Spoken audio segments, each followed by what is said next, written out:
Anthony Davis at LeBron James sabay nagpainit ng NBA rumor mill. At ang dahilan? Isang Instagram post lang. Pero bakit parang may tinatago? Balikan natin ang buong kwento.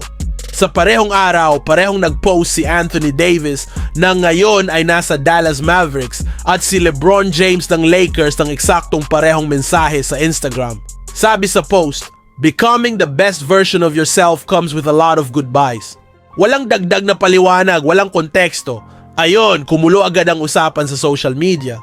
Yung iba, iniisip personal growth lang, pero marami ang nagduro na baka may pinapahiwatig tungkol sa future nila sa NBA. Kung maalala ninyo, galing si Anthony Davis sa isang blockbuster trade nitong February kung saan pinalit siya ng Lakers para kay Luka Doncic. Kasalukuyan siyang nagre-recover mula sa operasyon sa mata dahil sa detached retina, pero ayon sa reports, ready siya bago magsimula ang training camp.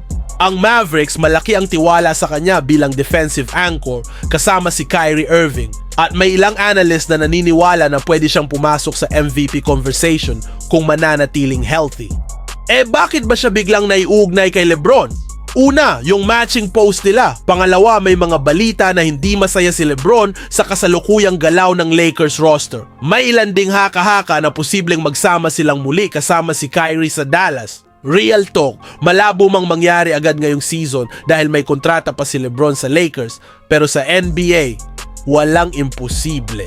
Sa ngayon, wala pang matibay na ebidensya na alis si Anthony Davis sa Dallas. Posible ring simpleng motivational post lang to ng magkaibigan, pero sa NBA, konting usok lang, malaking apoy na agad sa fans. Kaya tanong ko sa inyo, bagong super team ba ito na LeBron, AD, Kyrie sa Dallas?